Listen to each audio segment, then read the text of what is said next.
My name is Eleanor Hartley. I'm 36 and I manage risk compliance for a private banking group in London. The kind of job where a single miscalculation can cost a client millions. So precision isn't a preference, it's survival. 3 weeks ago, my sister called me on a Tuesday evening while I was reviewing a client's portfolio and said the words that would end up costing her far more than the £7,200 she was asking for.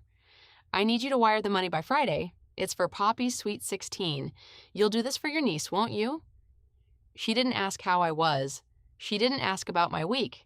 She asked for money the way you'd ask a vending machine for a can of Coke. Press the button, expect the output. What she didn't know was that I had spent the last 4 months quietly documenting every single loan she'd never repaid, every excuse, every guilt trip dressed up as family loyalty. And she had absolutely no idea what I was about to do with that documentation or who I was about to call before her daughter's party even started. Welcome back to Calm Drama Stories, where ordinary people face impossible family moments and walk out with their dignity intact. If you've ever been the one expected to fund everyone else's life while your own gets ignored, this story is for you. Drop a comment and subscribe before we continue.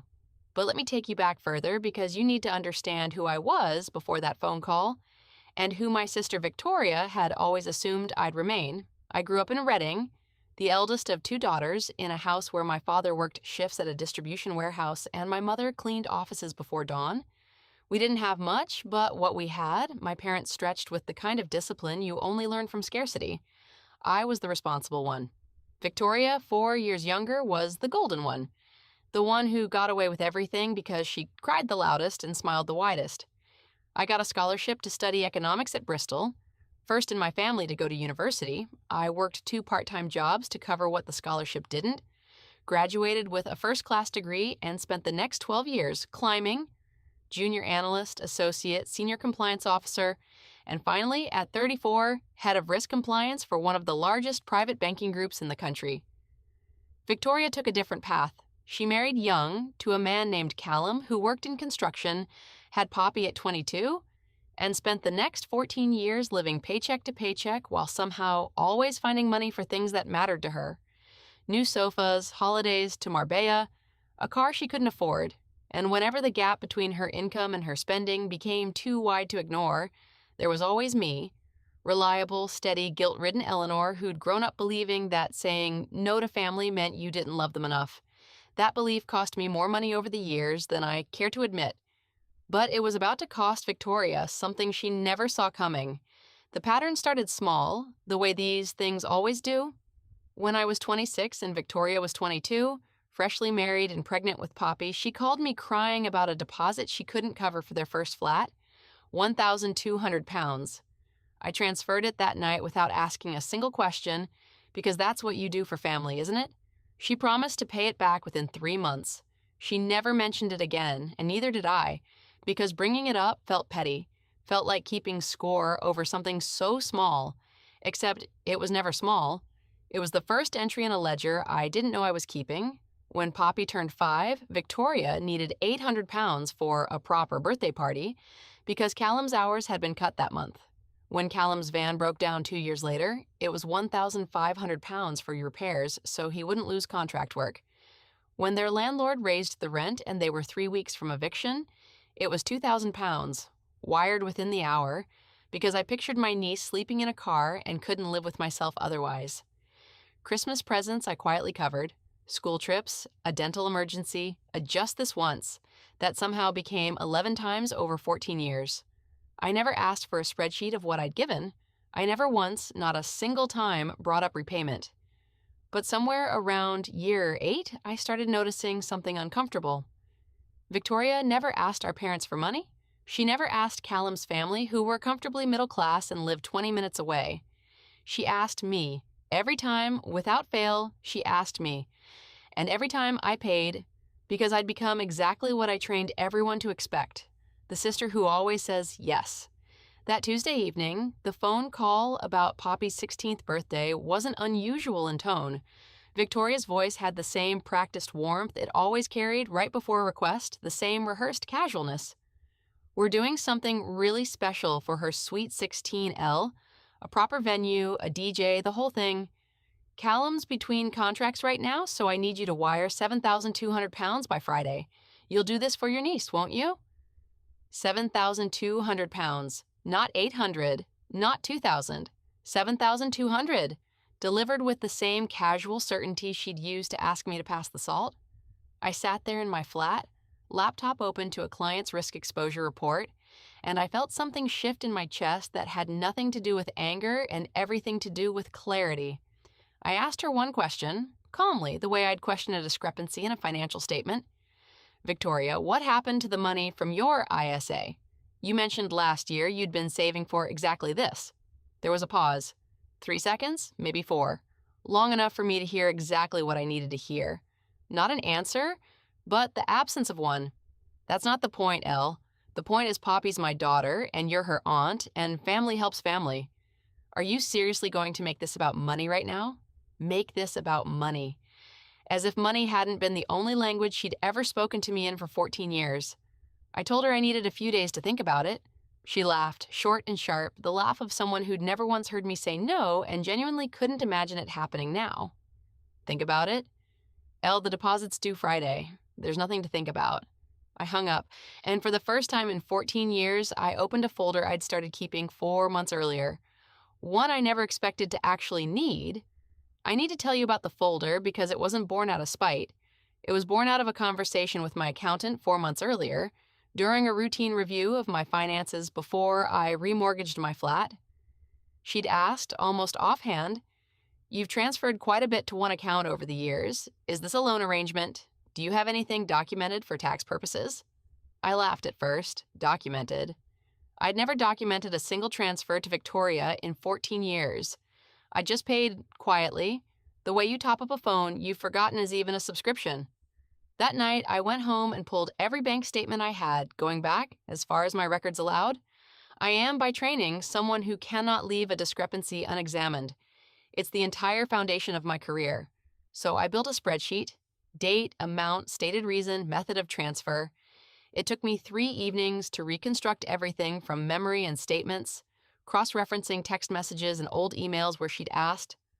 By the time I finished, the total sitting in that spreadsheet was 34,600 pounds. 14 years, 11 documented transfers, not 1 pound of it ever repaid, not 1 pound of it ever even acknowledged again after the initial ask. I didn't build that folder to confront her. I told myself, quite genuinely, that it was for my own financial clarity. The same instinct that makes me color code my own budget, the same instinct that's kept me solvent while people around me lived beyond their means. But some part of me, the part that had spent 14 years quietly resenting a request I never once refused, knew exactly what I was doing. I was building a case file. I just hadn't decided yet what the case was for. There was something else in that folder, something I'd added only 6 weeks before. Poppy's birthday came up. Callum, Victoria's husband, had added me to a family WhatsApp group by mistake the previous month. Meant for his own siblings, not mine. And I'd been in it for 2 days before anyone noticed and removed me. In those 2 days, I'd read messages I was never supposed to see. Callum to his brother: "Vic wants to do this massive party for Poppy, proper venue and everything. But we're skint till the next job comes through. She says her sister will cover it, she always does." His brother had replied, "Mate, you can't keep leaning on her sister forever. That's mental." And Callum's response, the one that sat in my chest for 6 weeks like a stone: "Not my problem, is it? Vic handles her sister, always has." Not my problem. Vic handles her sister.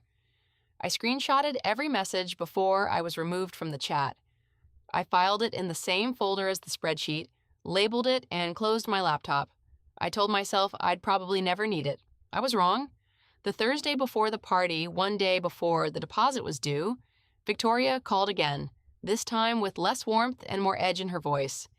"Elle, the venue needs confirmation today or we lose the date. Poppy's already told all her friends. Are you seriously going to embarrass her over this?" Embarrass her. As though refusing to fund a party I hadn't been asked to help plan, only asked to finance, was somehow my failure and not hers. I told her I'd call her back that evening with my decision. Then I opened my laptop, pulled up the folder, and made the first of 2 calls that would change everything. Not to Victoria, not to Callum, but to someone else entirely. Someone whose name had been sitting in that WhatsApp screenshot for 6 weeks, waiting for me to finally use it. The first call I made was to my own bank's fraud and dispute line, and the reason I made it will make sense in a moment. 3 months earlier, Victoria had asked me to just send over my card details so she could book a hairdresser's appointment for us both as a birthday surprise for our mother. A joint gift, she'd said. Easier if she just paid and I reimbursed her half. I'd sent a photo of my card, thinking nothing of it, the way you trust a sister without a second thought. I'd forgotten about it entirely until that Thursday afternoon, when something made me check my banking app before making any decision about the £7,200. There, sitting under pending transactions, was a hold for £2,400, placed 2 days earlier by a venue called the Old Mill Barn, Henley-on-Thames. A deposit? For an event I had never agreed to fund, on a card I had never authorized for that purpose, placed before Victoria had even asked me the second time whether I'd think about it. She hadn't been waiting for my answer. She'd already spent it. I sat very still for a long moment, the way I do at work when a discrepancy report lands on my desk, and I know, before I've even finished reading it, that this is going to be bigger than a clerical error. Then I called my bank's fraud line, the same number I give clients every single day of my working life, and I reported an unauthorized transaction. I gave the department the facts calmly, the way I give every fact in my professional life. No embellishment needed because the truth was damning enough on its own. Card details shared for a stated single purpose. A charge placed for a different purpose without consent by a third party. The advisor on the line, a woman named Priya, didn't need convincing. Within 11 minutes, the hold was flagged, frozen, and scheduled for reversal. Then I made the second call, this one to the Old Mill Barn itself, not to cancel anything out of spite, but because in my line of work, you always go to the source before you act. I asked to speak with their events coordinator and identified myself professionally as the cardholder on file. The coordinator, a pleasant man named Thomas, confirmed the booking details without hesitation, the way people do when they assume you already know what you're asking about. Sweet 16 celebration, Saturday the 14th, 60 guests, DJ package, 3-course dinner, deposit of £2,400 already received, remaining balance of £4,800 due on the day. He read it all back to me like I'd already agreed to every line of it. I asked him one question. Who confirmed this booking? Whose name is on the contract? He paused, shuffled something on his end, and said, a Mrs. Victoria Bishop, but the card on file for the deposit is under an Eleanor Hartley. Is there an issue with the payment, Mrs. Hartley? There it was. Not a request I'd been weighing for 3 days. A decision that had already been made for me, using my own name, my own card, without a single word of consent, 4 days before anyone had bothered to ask me a second time. I told Thomas calmly and clearly that the card on file had been used without my authorization, that the deposit had already been flagged for reversal by my bank, and that I would not be the paying party on this contract under any circumstance. He apologized, said this happened more often than people realized, and asked whether I wanted the booking held under a different payment method while they sorted it out. I said that wasn't my concern. Then I thanked him, hung up, and sat in my flat in the quiet, the same way I'd sat in that kitchen after every just this once for 14 years. Except this time, for the first time, I wasn't shaking with guilt.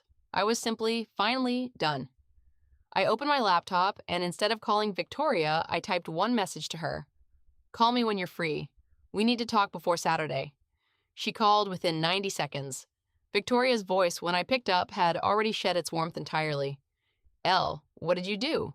Thomas from the venue just called me in a panic saying the payment's been flagged as fraud. Fraud? What is wrong with you? I kept my voice level, the same tone I use when I'm walking a client through a compliance breach they don't want to hear about. I didn't commit fraud, Victoria. Someone used my card without my permission to place a £2,400 deposit on a booking I never agreed to. That's not a misunderstanding. That's a crime, technically, and my bank has already reversed it. Silence. Then, I was going to tell you, I just needed to secure the date before someone else took it, and I knew you'd say yes eventually. You always do. You always do. 4 words that summarized 14 years more honestly than she probably intended. I let the silence sit for a moment before I answered. I saw the WhatsApp messages, Victoria, the ones from Callum's family group back in March.